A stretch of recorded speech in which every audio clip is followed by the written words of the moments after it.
Você tinha que administrar a escola, Sim. shows e treinar. Sim, mas eu sempre dei muito valor a essa parada, porque meu pai, né, as histórias tristes que cada um tem, né, todas as dificuldades que a gente passou, que a gente perdeu a casa própria pro tráfico, várias coisas que aconteceram na nossa vida. Qual é essa história? Você se incomoda em falar ou melhor não? Não, posso falar, posso Então, dar eu uma queria entender. resumida.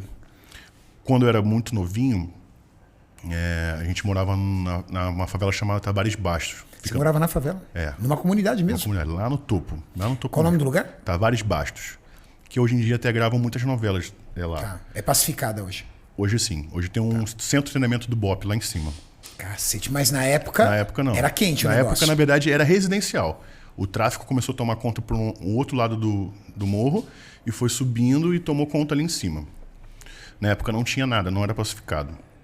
Seu pai trabalhava com o que na época? Meu pai é funcionário público, trabalha no Pinel, no Hospital Psiquiatra Público Caramba. do Botafogo, Então meu pai, eu sempre vi meu pai trabalhando igual um condenado, porque ele dava plantão no hospital psiquiátrico, a escória da sociedade ia Cara, o tempo é pesado. inteiro ali. Trabalhar num lugar é energia pesada. E ele era diretor ali, ele era organizador da parada. Ele não era médico, não, ele só organizava as coisas. Era administrativo. Administrativo. Então chegou maluco, chegou cara baleado, não sei o que, ele controlava, mandava pra não sei aonde. Meu pai quase morria toda semana. Porque sempre... Nesse instituto também, considerados presos doentes mentais, Sim, ia pra lá? também. Então, tipo, cara que assassina. Os primeiros diagnósticos médicos, primeiro manda pra lá. Por exemplo, encontrou um maluco na rua, quebrando tudo, esfaqueando, fazendo merda, pega ele e manda pra lá. Porque lá é centro médico também, pra curar ferida. Entendi. E tal. Então é punk lá. E meu pai trabalhava com fotografia, porque complementar era ainda. plantão 2 vezes na semana. Complementar ele trabalhava com fotografia, que era a paixão dele, que na época não existia iPhone, né? Então, para bater foto de um aniversário, de alguma coisa, você tinha que ter a fotografia, fazer um quadro e tal. E ainda era massoterapia, que também era uma coisa que ele tinha feito na faculdade, quase completou a faculdade quando era adolescente, que ele gostava muito desse lance de massagem. Então, ele era 3 empregos. Ou seja, ele trabalhava de segunda a segunda. Sim, eu quase não via meu pai. Então, eu dava muito valor a isso, porque meu pai era legal pra caramba, mas ele era bem rígido. Fez merda, apanha, era um negócio assim, entendeu? Hoje em dia não pode bater em filho, mas naquela época podia. E eu apanhava pra cacete. Apanhava pra caramba. Mas hoje eu agradeço, porque muita coisa talvez eu tenha... Eu tinha medo de fazer coisas pra não apanhar, você tá entendendo? Tipo, a galerinha da escola ali saiu pra fumar cigarro, pra fumar maconha. Eu falo, não vou com eles não, que se meu pai descobre, ele vai me bater, entendeu? De alguma forma ele te segurou. Se ele descobrisse que eu andei com a rapaziada, não era nem fumar, entendeu? Então me segurou muito em muita coisa, eu agradeço. Então, naquela época eu tinha muito valor ao dinheiro. No entanto que meus primeiros shows que eu ganhei dinheiro, que no meu show era R$100, a gente dividia, era 25 para cada um. Os primeiros shows, eu guardava o dinheiro e o primeiro cachê que eu consegui juntar, eu paguei minha escola. Caramba. Eu não comprei nada pra mim. Então eu cheguei com o carnê da escola pago e falei, pai, consegui pagar a escola, você não precisa dar conta dessa conta esse mês.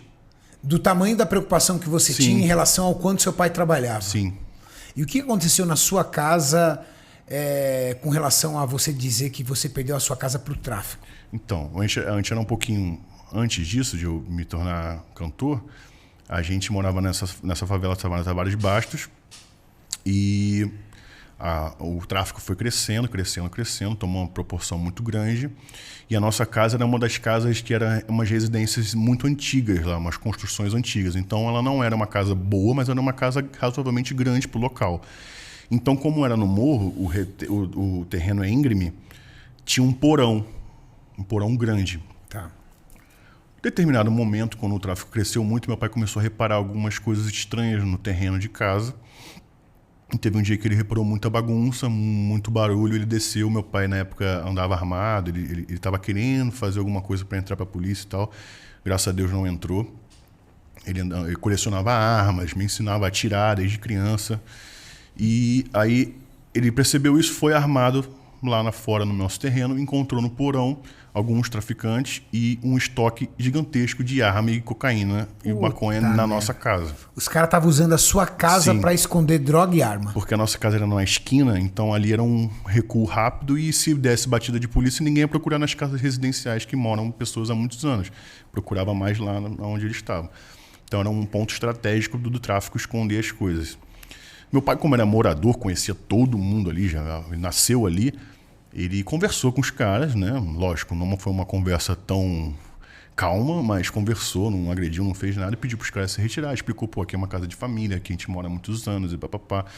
Tirou os caras, e ele ficou ali na porta, meio que conversando com alguns vizinhos que perceberam a movimentação. Daí, os caras voltaram com mais 10, 15 homens. Puta, velho. E porque acharam que meu pai era polícia. Meu pai usava cavanhaque, tinha uma arma muito bonita, que era arma de coleção. E, tipo, naquela época, naquela favela, não existia arma bonita. Era tudo arma feia. Então... E quem tivesse arma provavelmente estava do lado deles, né? Sim, exato. Daí aconteceu isso, de tipo, eu tava numa situação de ser moleque, meu irmão menor ainda que eu, e ver meu pai sendo sequestrado, sendo agredido, sendo surrado, levado para um local de execução lá da favela. Mentindo, Léo. Isso, e outros traficantes, outros caras ficarem tipo com a minha mãe para fazer maldade.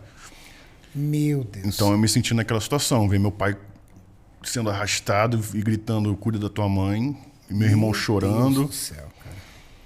Então é uma história triste, né? Cada um tem a sua, mas essa é a minha. Eu nem gosto. E aí você e sua família tiveram que sair de lá? Sim, aí tipo, meu pai, por acaso, o dono do tráfico era um morador lá antigo. O pai dele morava lá. E meu pai reconheceu o nome do cara quando falaram sobre isso. E ele falou, liga pra esse cara aí, é o dono que vocês estão falando, né? Então liga pra ele, fala que sou eu. O Aurelinho e tal, não sei o que, ele vai saber, eu sou amigo do pai dele. Ligaram, o cara falou, peraí que eu vou aí reconhecer o cara. Ele desceu e reconheceu meu pai. Aí ele falou, não, pode liberar, é morador, não é polícia e tudo mais e tal. Aí liberou. Você não ia matar? Meu pai tava com, pelo menos, ele falou, pelo menos 5 pistolas apontadas pra cabeça dele o tempo inteiro. Assim, a qualquer hora alguém podia ter disparado. Só que eles ficaram com medo de fazer a merda e matar alguém realmente, porque meu pai falou, sou morador, moro aqui, não sou polícia, não sou polícia, não sou polícia. Então, como não acharam nenhuma carteira de polícia nem nada, preferiram, graças a Deus, a procurar o dono lá. E o dono, por acaso, conhecia meu pai. Puta. Então, meu pai se livrou dessa. Mas quando meu pai voltou pra casa, o cara falou, relaxa, a gente vai tirar isso tudo daí e nunca mais vai acontecer. Só que meu pai falou, cara, desculpa, eu amo você, sua família, mas você tem 20 anos. O cara tinha 20 anos, era o dono do tráfico lá. Hoje é você, amanhã não é você. Eu não tenho como confiar na sua palavra, porque amanhã pode ser outro cara que não me conhece e eu vou estar morto ali onde eu estava. O filho do amigo do seu pai, né? É. Puta merda. E ele morreu poucos meses depois, esse cara. Então, na mesma noite, minha mãe desesperada por tudo que tinha acontecido, meu pai também em choque, a gente em choque. A gente botou tudo que podia dentro de saco de lixo e se mandou. Aí, os primeiros 2 dias a gente dormiu no carro e no terceiro dia a gente conseguiu ir lá pra academia do meu padrinho no Catete, onde ele tinha um kitnet do lado da academia, que ele guardava para guardar bagunça. Ele deu uma limpada e a gente ficou morando de favor no kitnet. Pai, a mãe... E os 2 filhos. 2 filhos... Era um cômodo menor que esse daqui, com banheiro, cozinha e cama no chão. Num kitnet. Kitnet. Caraca. Aí dali a nossa vida começou do zero de novo. Do zero. Aí seu pai foi ali, aí alugou alguma coisa... A gente ficou um tempo lá, ele começou a se reestruturar, começou a trabalhar mais do que ele nunca trabalhou. E a gente conseguiu alugar uma casa na Tijuca. E graças a Deus, meu Deus cuidou tanto do meu pai que ele conseguiu fazer mais dinheiro do que ele fazia antes. E a gente alugou um apartamento 2 quartos na Tijuca e ele conseguiu botar a gente num colégio particular. Puta merda, seu pai é um herói, hein, cara? Meu pai é um herói. Puta merda. Aí dali, graças a Deus, a gente não passou mais nenhum tipo de perrengue, apesar de estar morando na Tijuca, que também é um bairro meio estranho com esse lance de favela. A gente morava na boca do Turano ali, no Chacrinha. Então ali, volta e meia, tinha muito assalto na rua, muita coisa. Meu pai, né, tinha medo de alguma coisa acontecer. A gente ficou com trauma, né, com choque disso. E daí meu pai falou assim, e minha mãe resolveram se mudar para o interior. Então meu pai começou a juntar um dinheiro, ele comprou uma casinha em Maricá, que é no interior do Rio de Janeiro. Casinha assim, cara, no esqueleto, assim, a casa valia 40 mil reais. Meu pai deu, sei lá, 15, 20 e parcelou o resto em milhões de vezes e a gente se mudou. Daí a minha vida começou do zero de novo. É isso que eu ia falar. Quantos você tinha? Questão social. Eu tinha uns 11, 12. Aí você reconstitui amigos. Isso. Aí isso pra mim que foi um dos pontos para eu começar a treinar e me apaixonar por musculação, porque eu não tinha amigo na cidade. O único meu amigo era o Diego, do Bom de Gestão, né, que eu conheci quando eu me mudei para essa cidade. Diego era de lá? Era.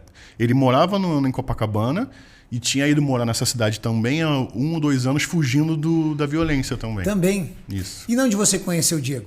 Foi exatamente isso. Eu estudava numa escola, ele em outra, ele namorava uma menina da minha escola, ele ia todo dia lá buscar ela, eu via ele conhecia a galera mais descolada da cidade, eu estava numa cidade nova que eu não conhecia ninguém, e eu na Tijuca, como eu tinha vindo da favela, eu era um moleque que jogava bola pra cacete, andava de skate, eu chegava na escola preso no ônibus de skate, era de escola não, tenisão, e pá, não sei o quê, desenrolado com as meninas, e pá, não sei o quê, então ali eu criei uma notoriedade ali na Tijuca, sacou? Eu tinha um respeito, eu andava com a galera mais velha, não andava com a galera da minha turma, então foi muito louco assim pra mim ali.